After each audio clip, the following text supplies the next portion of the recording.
नमस्कार। कहानी गोल्ड में आज सुनिए वरिष्ठ लेखिका सुधा जुगरान जी की लिखी कहानी कुछ तुम चलो कुछ हम चले।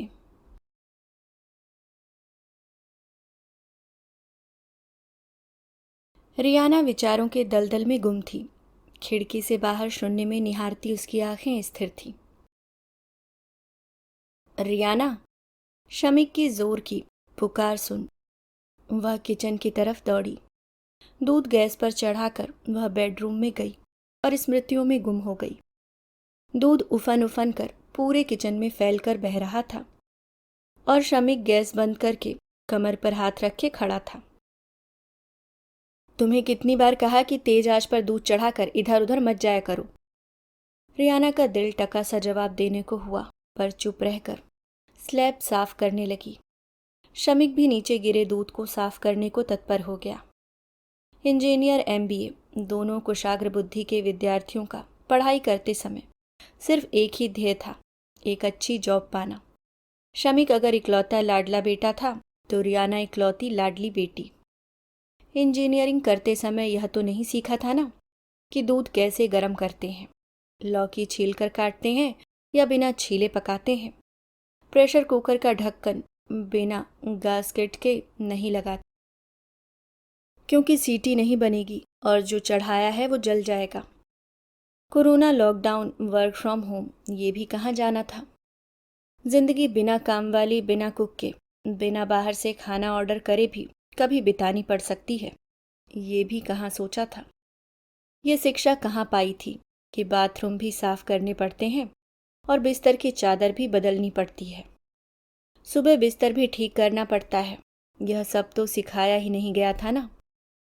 फर्नीचर पर लगी धूल 2 नहीं तो 4 दिन में साफ करनी ही पड़ती है। फर्श पर पोछा 2-4 दिन में लगाना ही पड़ता है और बर्तन तो रोज ही धोने पड़ते हैं।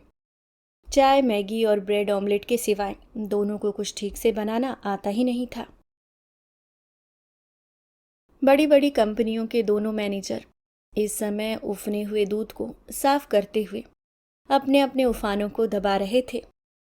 Corona, lockdown, work from home, ये 3 शब्द किसी शिक्षित या उच्च शिक्षित को ही नहीं, अपितु गली मोहल्ले में झाड़ू लगाने वाले, घर में काम करने वालों को भी रट गए थे। इसलिए अगर कुछ वर्क फ्रॉम होम कर रहे थे तो कुछ वर्क ऑफ होम कर रहे थे और कुछ दोनों कर रहे थे। रियाना और शमीक की विवाह पश्चात घर और ऑफिस के बीच सैंडविच बनी जिंदगी बेस्वाद होती जा रही थी। उसे स्वादिष्ट बनाने का तड़का लगाने का न उनके पास समय था और न ही हिम्मत। इसलिए वर्क फ्रॉम होम का ऑफर शुरू शुरू में जिंदगी में रस घोल गया, चटपटा बना गया। आने जाने की भागदौड़ व तैयार होने की जद्दोजहद से मुक्त शुरुआती कुछ दिन बहुत अच्छे बीते। लेकिन होम में सिर्फ वही नहीं थे, उनके काम वाले भी थे। होम में सिर्फ वर्क फ्रॉम होम ही नहीं, वर्क ऑफ होम भी था। और कोरोना का चीर तो बढ़ता ही जा रहा था। सोचा था कुछ दिन की बात है, हो जाएंगे सारे काम। रियाना स्लैब साफ कर चुकी थी, बुझी आवाज में बोली, तुम भी तो कुछ काम खुद ही बढ़ा देती हो अपनी लापरवाही से। मैंने कभी किचन के काम नहीं किए, फिर भी कोशिश कर रही हूं ना। रियाना का लरजता स्वर कुछ तीखा था। मैं भी तो कोशिश कर रहा हूं। शमीक का स्वर भी रोषपूर्ण था। लेकिन फिर भी तुम घर के अधिकतर कामों के लिए मुझ पर ही डिपेंड हो जाते हो, जैसे यह सब मेरी जिम्मेदारी है। इस बात का शमीक ने कोई जवाब नहीं दिया। उस दिन लौकी बनानी थी तो तुमने सोचा मुझे तो बनानी आनी ही चाहिए, रियाना शिकायती स्वर में बोली। आजकल तो हर चीज गूगल और यूट्यूब पर उपलब्ध है, वहां से देखकर भी तो बनाई जा सकती थी, शमीक तीखे स्वर में बोला। तो तुमने क्यों नहीं वहां से देखकर बना ली, रियाना बोली। ऑफिस के काम के साथ इतनी फुर्सत रहती कहाँ है। तो मुझे कैसे रहेगी। मम्मी से पूछा तो उन्होंने कहा कि कुकर में तेल तड़काकर मसाला, नमक, टमाटर डालकर चढ़ा दो। तुमने सब कुछ वही किया, पर यह नहीं पूछा कि लौकी छीलकर काटनी है या बिना छीले। तुमने छिलके सहित पका दी। तुमने भी तो याद नहीं दिलाया, उस दिन सॉस के साथ कच्ची पक्की चपाती खानी पड़ी थी। अंडे ब्रेड भी खत्म हो गए।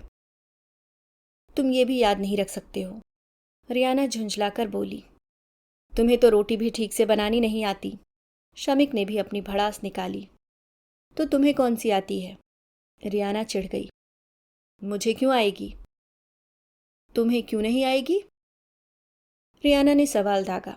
शमिक चुप हो गया और रियाना भड़क कर बेडरूम में चली गई। वह फिर पहले की तरह चुपचाप खिड़की के सामने बैठ गई।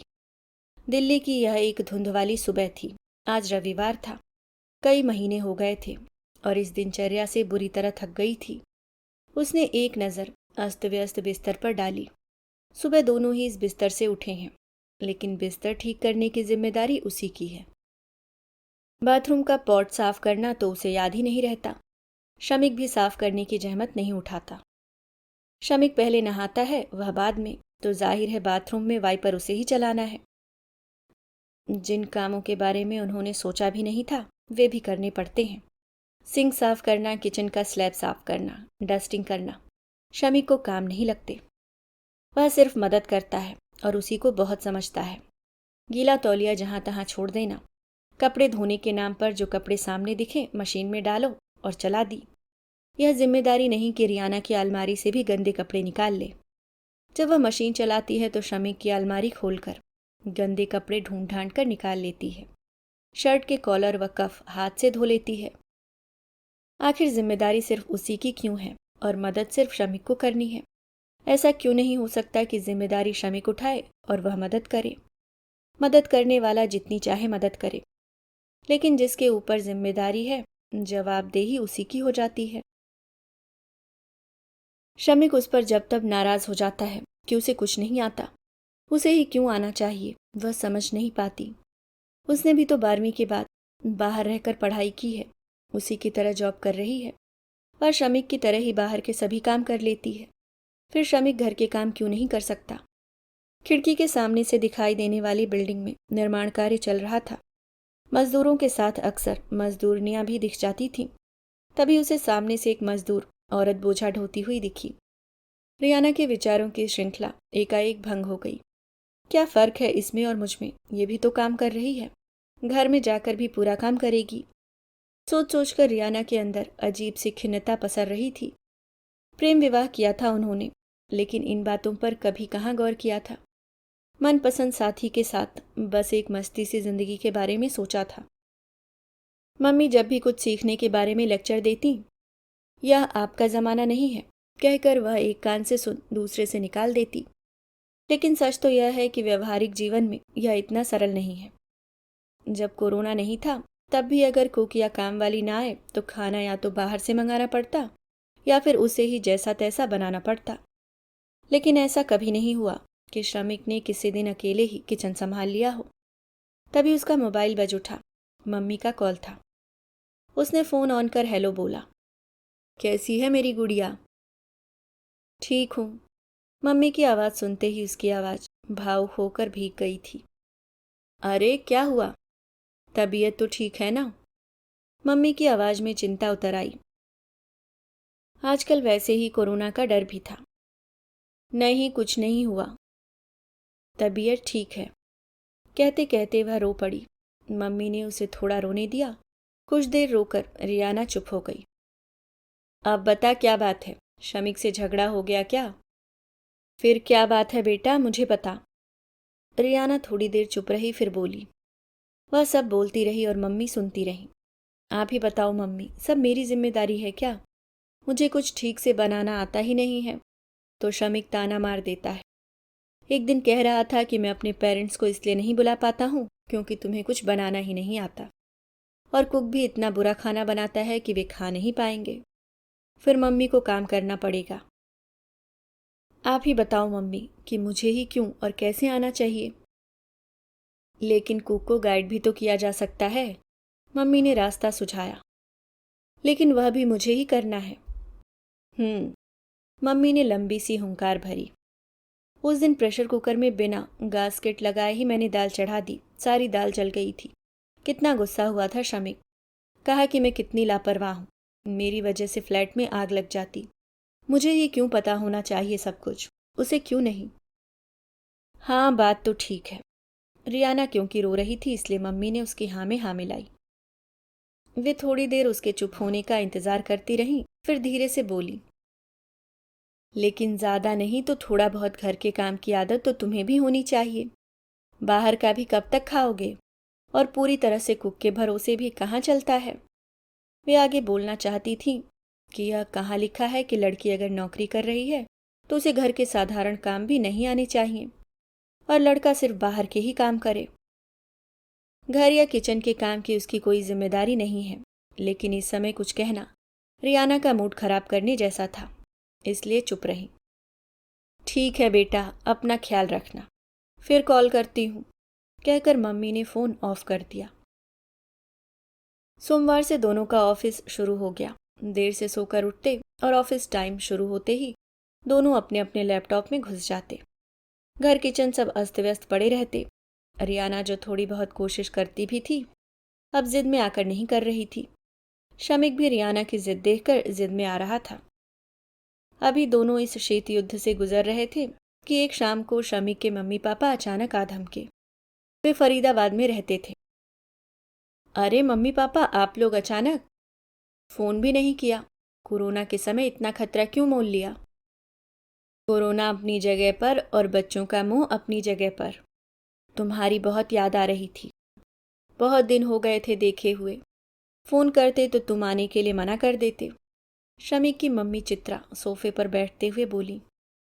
शमिक, जरा अच्छी सी चाय बनाकर तो पिला। शमिक ने रियाना की तरफ देखा, लेकिन तब तक चित्रा उसको प्यार से अपने पास खींच चुकी थी। रियाना गिरती पड़ती सी चित्रा की गोद में गिर पड़ी। चित्रा ने उसे अपने से चिपका लिया। रियाना मन से काफी दिन से भरी हुई थी, इसलिए सास का दुलार करना इस समय उसे बहुत भला लग रहा था। पापा भी सिर पर प्यार से हाथ फेर रहे थे। उसका मन अंदर से उमड़ घुमड़ रहा था। तभी शमिक चाय बनाकर ले आया। बिस्किट भी ले आ, पापा बोले, अगर है तो। बिस्किट कहाँ रखे हैं रियाना? उसने रियाना की तरफ देखा। रियाना उठने लगी तो चित्रा ने उसे पकड़ लिया। तू ले आना, तुझे अपने घर का ही नहीं पता? उसे मेरे पास बैठने दे थोड़ी देर, कहकर उन्होंने उसे और भी कसकर चिपका लिया। खिसियाकर शमिक बिस्किट ढूंढने लगा। शाम के लगभग 7 बज रहे थे। रियाना को रात के खाने की फिक्र होने लगी। किचन के झंझट के कारण ही तो वह सास ससुर को अपनी तरफ से आने के लिए नहीं कहती थी। फरीदाबाद उनके घर से 2-2.5 घंटे की दूरी पर था, जिस वजह से शमिक का मुंह भी फूला रहता था। पर अब तो आ ही गए हैं। सास के प्यार से जिस उत्साह का संचार अभी अभी हुआ था, वह गायब होने लगा। सास खाना बनाएगी तो भी शमिक का मुंह फूलेगा। दिन भर ऑफिस के काम से थककर खाना बनाने का बिल्कुल भी मन नहीं था। कोरोना के कारण बाहर से भी ऑर्डर नहीं कर सकते। वे दोनों तो कुछ भी खा लेते, पर अब तो प्रॉपर डिनर बनाना पड़ेगा। बुझे मन से उठते हुए वह बोली, डिनर में क्या बनाऊं मम्मी? डिनर में बनाकर लाई हूं, तू बैठ। रियाना ने राहत की सांस ली। वह वापस बैठ गई। चारों के बीच में खूब गप्पे हो रही थी। कोरोना काल में अकेलेपन से थके शमिक और रियाना को इस समय मम्मी पापा की उपस्थिति बहुत सुखद लग रही थी। काफी गप हो जाने के बाद शमिक ने रियाना को खाना गर्म करके टेबल पर लगाने के लिए कहा, लेकिन पापा बोले, खाना तू गर्म करके लगा दे शमिक। रियाना से जरा मैं बिजली का बिल भरवा दूं ऑनलाइन। कितना भी सीखने की कोशिश की पर हो ही नहीं पाता है। अब की बार रियाना से अच्छे से सीख कर जाऊंगा। मैं कर देता हूं पापा, सिखा भी दूंगा, शमिक बोला। एक ही बात है, तू खाना लगा दे, रियाना बिल भर देगी। सिखा दूसरे दिन देना, अभी तो थकान हो रही है, पापा बोले। शमिक किचन में चला गया और रियाना ने मोबाइल उठा लिया। बिल पे करके रियाना मम्मी पापा का रूम ठीक करने चली गई। खाना खाकर सब सोने चले गए। रियाना और शमिक अपने अपने कारणों से मम्मी पापा के बारे में सोच रहे थे। मम्मी पापा दोनों को सुबह उठने की आदत थी। जब तक रियाना और शमिक उठे, वे चाय बनाकर पी रहे थे। शमिक और रियाना की चाय केटल में रखी थी। आज दोनों ने इत्मीनान से सुबह की चाय पी। चाय वाकई बहुत टेस्टी बनी थी। रियाना भी चाय बहुत अच्छी बनाती है, अचानक शमिक के मुंह से निकला। रियाना चौंकी और फिर तनावग्रस्त हो गई। सुबह की चाय बनी हुई मिल जाती, लेकिन अब कहीं उसके सिर चाय बनाना भी न पड़ जाए। लेकिन उम्मीद के विपरीत चित्रा बोली, और तुझे क्या अच्छा बनाना आता है? यह सुनकर शमिक भी चौंक गया। मुझे मुझे क्या आना चाहिए? कुछ भी जो तू बना सकता है, नाश्ते में बना दे। चित्रा बिना उसकी तरफ देखे नहाने चली गई। शमिक हक्का बक्का सा देखता रह गया। पापा ने भी एक किताब के पीछे मुंह छिपा लिया। कोरोना काल में तो कई बार उनकी भी ऐसी की तैसी हो जाती थी, इसलिए उन्होंने सीन से हटने में ही भलाई समझी। रियाना भी चुपके से खिसक कर बेडरूम में जाकर बिस्तर ठीक करने लगी। शमिक ने घड़ी देखी। बिना बात की बहस में उलझेगा तो ऑफिस के लिए टाइम से ऑनलाइन नहीं हो पाएगा। उसने पोहे का पैकेट निकाला और बनाने की तजवीज करने लगा, लेकिन ठीक से बनाना आ नहीं रहा था। एक बार सोचा रियाना से पूछे, लेकिन मम्मी से ही पूछ लेता हूँ। सोचकर वह पीछे मुड़ा तो मम्मी खड़ी उसे ही देख रही थी। क्या हुआ, बनाना नहीं आ रहा? जी मम्मी। उसने बहुत उम्मीद से मम्मी की तरफ देखा। लेकिन मम्मी, जैसा भी आता है बना दे, हम खा लेंगे, कहकर पापा के पास बैठ गई। अब क्या करे? हाँ, यूट्यूब किस लिए है, सोचकर उसने जल्दी से मोबाइल निकाला।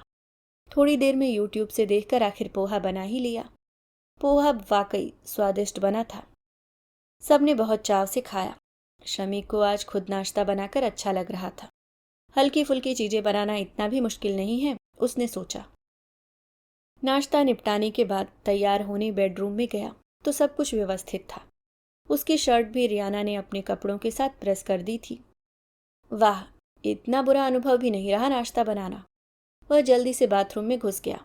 नहाते समय सोच रहा था, उसने नाश्ता बनाया तो रियाना ने इतनी देर में घर ठीक कर दिया, डस्टिंग कर दी, फर्श भी साफ कर दिया, अपने कपड़ों के साथ मेरे कपड़े भी प्रेस कर दिए। अगर नाश्ता रियाना बनाती तो वह उतनी देर तक सिर्फ मम्मी पापा के साथ गप्पे लड़ाता रहता। अपने कपड़ों के साथ रियाना के कपड़े प्रेस करने का तो वह कभी सोचता भी नहीं। दोनों तैयार होकर अपने अपने लैपटॉप में घुस गए। लंच टाइम में भूख लगाई। आज तो मम्मी ने बढ़िया लंच बनाया होगा, सोचकर दोनों बाहर निकले तो मम्मी पापा दोनों अपने कमरे में अधलेटे गपिया रहे थे। शमिक कमरे में चला गया। मम्मी, लंच में क्या बनाया? बड़ी भूख लगी है। लंच में मैंने तो कुछ नहीं बनाया। तुमने न कुछ बताया था न कुछ तैयारी ही की हुई थी। मम्मी एकदम सरल भाव में बोली। अरे कुछ भी नहीं बनाया, मुझे तो बहुत भूख लगी है। शमिक क्षोभ के मारे उत्तेजित सा हो गया। हाँ हाँ, भूख तो रियाना को भी लग गई होगी और हमें भी लग रही है। चलो सब मिलकर जल्दी से कुछ बनाते हैं। मम्मी उठ खड़ी हुई। अब क्या बनेगा इतनी जल्दी? लंच टाइम खत्म हो जाएगा। ऑमलेट ब्रेड दे दो, शमिक मायूसी से बोला। अरे नहीं, तू किचन में चल तो सही, सब मिलकर करेंगे, हो जाएगा। मम्मी के साथ पापा जी भी किचन में चले गए। किचन में खाना न बना देखकर रियाना मतिभ्रम वाली स्थिति में खड़ी थी। सुबह पता होता मम्मी खाने के लिए कुछ नहीं बनाएंगी तो कुछ तैयारी कर लेती। वैसे डिनर में ज़्यादा बना देती थी, वही लंच में काम आ जाता था। लेकिन कल मम्मी डिनर लेकर आई थी। चलो सब एक एक मोर्चा संभाल लो, अभी बन जाएगा। चित्रा ने दाल चावल निकाले और रियाना को धोने के लिए दे दिए। गोभी निकालकर पापा जी को काटने को कहा और आटा निकालकर शमिक के सामने रख दिया। खुद कढ़ाई गैस पर चढ़ाकर सब्जी छौंकने का उपक्रम करने लगी। पापा जी को तो पत्नी के साथ सब्जी काटने की बढ़िया प्रैक्टिस हो गई थी, इसलिए उन्होंने फटाफट गोभी काट दी। चित्रा ने गोभी छौंक दी। रियाना ने दाल चावल धोकर सलाद काटा और टेबल लगाने लगी। चित्रा ने दाल चावल भी चढ़ा दिए। लेकिन शमिक अभी भी आटे में ही उलझा हुआ था। आटा गीला हो गया था और शमिक के पूरे हाथ में लिपट गया था। वह बड़ी बेचारगी से मम्मी की तरफ देखने लगा। उन्होंने थोड़ा सूखा आटा उसमें डाल दिया। अब गूंथ ले। आटा गीला हो जाए तो यही उपाय है। रियाना को शमिक के हालात पर दया भी आ रही थी, पर सास की दबंगता के कारण चुप थी। आखिर शमिक ने आटा गूंथ ही लिया। रियाना, मैं दाल छौंकती हूँ, तुम तब तक चपाती सेक लो, चित्रा एप्रिन उसे पकड़ाती हुई बोली। रियाना बिना किसी प्रतिवाद के चपाती बनाने लगी। हालांकि उसे अपने मतलब की ही बनानी आती थी, पर अभी तो कुछ भी कहना मुश्किल था। आनन फानन में लंच बन गया था और टेबल पर भी लग गया था। सबको भूख लग गई थी और ताज़ा लंच खाना सबको अच्छा लग रहा था। कुछ भी मुश्किल नहीं होता अगर ठान लो तो, चित्रा खाना खत्म करते हुए बोली। ऑफिस टाइम हो गया था। मम्मी बर्तन बाद में धो देंगे, आप रेस्ट कीजिए, कहकर रियाना अपने कमरे में चली गई। अब उसे विश्वास था कि उसे अकेले कुछ नहीं करना पड़ेगा। शमिक भी अपनी जगह पर जाकर लैपटॉप में घुस गया। मम्मी पापा सच में ही रेस्ट करने चले गए। चित्रा ने तब तक कुछ नहीं किया जब तक रियाना और शमिक अपने कमरे से बाहर नहीं आ गए। चारों ने फिर उसी तरह मिलजुल कर डिनर बनाया, बर्तन धोए। अब यह रोज की दिनचर्या थी। चित्रा कोशिश करती कि शमिक किचन के काम ज़्यादा करे और रियाना बाहर के। तभी एक दिन गैस का सिलेंडर खत्म हो गया। दूसरा सिलेंडर लगाने के लिए रियाना शमिक की तरफ देखने लगी, लेकिन चित्रा ने ताड़ लिया। जानबूझकर शमिक को दूसरा काम बताकर वहां से हटाते हुए बोली, रियाना जरा सिलेंडर चेंज कर दो। रियाना ने आश्चर्य से उनकी तरफ देखा। मम्मी, मुझे कहाँ आता सिलेंडर लगाना, हमेशा शमिक ही लगाता है। तुम्हें क्यों नहीं आता, शमिक को ही क्यों आएगा? इस प्रश्न का रियाना के पास कोई जवाब नहीं था। उस दिन भी तो तुम कह रही थी कि वाटर सप्लाई का कुछ गड़बड़ है, शमिक नीचे जाकर देख आए। क्या तुम नहीं जाती हो कभी नीचे? चित्रा आश्चर्य से बोली। मैं तो सिलेंडर भी बदल देती हूँ और कारपेंटर, बिजली वाले किसी से भी काम करवा लेती हूँ। अब कहाँ जमाना रहा कि लड़कियों की नफासत लड़के संभालें और लड़कों का लाडलापन लड़कियाँ। चित्रा बहुत प्यार करने वाली शख्सियत थी, लेकिन उसूलों की पक्की थी। रियाना से कुछ बोला नहीं गया। लगाना नहीं आता तो सीखो बेटा, ऐसा कौन सा काम है जो आज के पढ़े लिखे बच्चे नहीं कर सकते। हाँ, अगर मन में यही सोच लो कि हमने तो इंजीनियरिंग, MBA या डॉक्टरी की है, तो फिर जिंदगी के प्रति तुम्हारा जोड़ घटाव ही गलत है। चलो मिलकर लगाते हैं, मैं सिखा दूंगी। चित्रा ने रियाना को ही लगाने दिया, खुद बस सिर्फ निर्देश देती रही। तभी शमिक भी किचन में आ गया। उसने भी मम्मी की बात सुन ली थी। डिनर टाइम था। शमिक, अब तो तुम भी खूब अच्छी चपाती बनाने लगे हो, आज खिला दो, कल तो हम फरीदाबाद चले जाएंगे। चित्रा शमिक से बोली। दाल सब्जी डोंगे में डालती रियाना भी चौंक गई। इतनी जल्दी मम्मी, अभी यहीं रहिए। रियाना को इस बार मम्मी का रहना पहली बार बहुत अच्छा लगा था। चित्रा ने कोई जवाब नहीं दिया, चुपचाप खाना टेबल पर लगाने लगी। शमिक चपाती बनाने लगा। डिनर निपटाकर बैठे तो शमिक बोला, मम्मी, रियाना कुछ कह रही थी आपसे। क्यों जा रहे हो आप, यहीं रहो, वहाँ अकेले क्या करोगे? फिर आएंगे बेटा, पर इस बार तुम्हें कुछ सबक सिखाकर जा रही हूँ, उम्मीद है कि भूलोगे नहीं। जी मम्मी, शमिक बोला। बैठो रियाना, तुम दोनों से कुछ बात कर लूँ, कहकर चित्रा ने रियाना को अपने पास खींच लिया। हमें कुछ कारणों से इस समय आने का प्रोग्राम बनाना पड़ा। चित्रा पल भर रुकी, फिर बोली, दरअसल रियाना की मम्मी का फ़ोन आया था। वे रियाना के लिए बहुत चिंतित थी, लेकिन पूना से तुम्हारी मदद के लिए यहाँ आना सरल नहीं था, इसलिए हमें यहाँ आना पड़ा। मेरी मम्मी का? रियाना समझ गई उसकी मम्मी क्यों चिंतित हो गई होंगी। शमिक भी इस बात से हतप्रभ था। ऐसा क्या हो गया था जिससे रियाना की मम्मी को उसकी फिक्र हो गई थी, लेकिन शायद उसे अब समझ में आ रहा था। बात ही ऐसी थी। सबसे पहले तो मैं एक बात आज अपने बच्चों के सामने स्वीकार करना चाहती हूँ कि बच्चों के पालन पोषण में हमारी पीढ़ी भी चूक कर गई। ऐसा क्यों कह रही हैं आप? दोनों ने अपनी निगाहें मम्मी के चेहरे पर जमा दी। ऐसी ही बात है बेटा, जब हमने अपनी बेटियों को बाहर के कामों में पारंगत किया, उन्हें आर्थिक रूप से आत्मनिर्भर बनाया, तो बेटों को घर के काम क्यों नहीं सिखाए और बेटी के घर के काम क्यों छुड़ाए, जबकि लड़कों से बाहर काम नहीं छुड़ाए? क्या सोचा हमने कि दोनों कमा लेंगे तो घर के काम अपने आप हो जाएंगे? घर के काम कौन करेगा, खाना कौन बनाएगा? क्या रुपए खाकर पेट भरा जा सकता है? चित्रा पल भर रुकी। आज हर युवा पाश्चात्य सभ्यता की नकल करने की होड़ में है, लेकिन वे तो घर का काम खुद करते हैं, बच्चे भी पैदा करते हैं और विवाह भी। लेकिन हमारे युवा क्या सीख रहे हैं? शादी मत करो, बच्चे मत पैदा करो, घर के काम मत करो। मैं तुम दोनों से पूछती हूँ, यह कौन सा कल्चर है बेटा? चित्रा ने दोनों बच्चों पर अपनी प्रश्नात्मक निगाह घुमाई। तुम दोनों में से किसी की भी माँ आकर कुछ दिन तुम्हारा घर संभाल लेगी तो क्या समस्या का समाधान हो जाएगा? और ये भी सिर्फ हमारी पीढ़ी कर पाएगी, तुम्हारी नहीं। क्या हमारी पीढ़ी को जीने का हक नहीं है? क्या हमारे लिए बच्चों की जिम्मेदारियां कभी खत्म नहीं होंगी? तुम हमारे पास आओ तब भी तुम्हें प्लेट लगा कर दें, और हम तुम्हारे पास आए तब भी। आखिर जिस पेट के लिए इतनी भागदौड़ मची है, उसे ही भरने के लिए साधन करने का तुम्हारे पास टाइम क्यों नहीं है? रियाना शमिक दोनों ने निगाहें झुका लीं। मैं यह नहीं कहती कि घर या किचन के काम में बहुत परफेक्शन हो, पर इतना तो आना चाहिए कि जीवन सुगमता से चल सके। दोनों में से कोई भी कोई सा भी काम कर सकता है। वैवाहिक जीवन का गणित बिल्कुल अलग होता है बेटा। यहाँ minus minus plus, plus plus plus होता ही है। लेकिन प्लस माइनस भी प्लस ही करना पड़ता है, तभी सवाल हल होते हैं।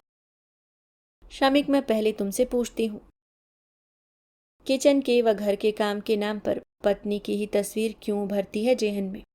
और रियाना, तुम भारी काम के लिए, यहाँ तक कि गैस सिलेंडर खिसकाने के लिए जब शमिक की तरफ देखती हो, तब क्या सोचती हो कि ये काम सिर्फ पति के ही हैं? रियाना चुप रही। पति पत्नी सहयोगी हैं, कोई प्रतिद्वंदी नहीं है कि एक दूसरे से कोई उम्मीद नहीं कर सकते। स्त्री पुरुष की समानता का मतलब समान अधिकार होता है, एक समान होना नहीं। प्राकृतिक रूप से ही कुछ काम स्त्री जल्दी करती है तो कुछ पुरुष। हाँ, अपवाद हर जगह होते हैं। किचन में सिर्फ गैस पर खाना बनाना ही काम नहीं होता, और भी काम होते हैं। मिलजुल कर क्यों नहीं हो सकते, जैसे आजकल हुए? अभी अगर यहाँ पर 2 लड़कियां या 2 लड़के रह रहे होते तो मिलजुल कर सब कर लेते। लेकिन पति पत्नी के बीच प्रतिद्वंदिता न जाने कहाँ से घुस जाती है। चित्रा चुप हो गई और उठकर बेडरूम में चली गई। चारों को ही उस दिन बहुत देर से नींद आई। बहुत सी बातें थीं जो शमिक व रियाना की सोच को उद्वेलित कर रहे थे। महसूस कर रहे थे दोनों कि घर के प्रत्येक सदस्य की एक दूसरे के प्रति जिम्मेदारी, समर्पण व जवाबदेही से बनता है, दोषारोपण से नहीं। जीवन सिर्फ एक दूसरे से उम्मीद करने का नाम नहीं, बल्कि एक दूसरे की उम्मीद पर खरा उतरने का है। दूसरे दिन वे फरीदाबाद जाने के लिए तैयार थे। रविवार था। रियाना व शमिक ने मिलजुल कर नाश्ता बनाया, घर ठीक किया, सफाई की, बर्तन धोए। चित्रा सब महसूस कर रही थी। अपना बैग लेकर जब मम्मी पापा बाहर आए तो शमिक ने एक पैकेट हाथ में उठा लिया। चारों पार्किंग में आ गए थे। पापा ड्राइविंग सीट पर बैठ गए तो शमिक मम्मी को पैकेट देता हुआ बोला, ये आपका लंच है मम्मी। आपका पढ़ाया सबक अब हम कभी नहीं भूलेंगे। माता पिता को हाथ में प्लेट पकड़ाना बच्चों को भी आना चाहिए। और हाँ मम्मी, प्लस माइनस भी प्लस कैसे करना है ये भी कभी नहीं भूलेंगे। कहकर दोनों मम्मी के गले लग गए। भरी आंखों से चित्रा ने उन्हें एक साथ गले लगा लिया। अभी आप सुन रहे थे सुधा जुगरान जी की लिखी कहानी कुछ तुम चलो कुछ हम चलें।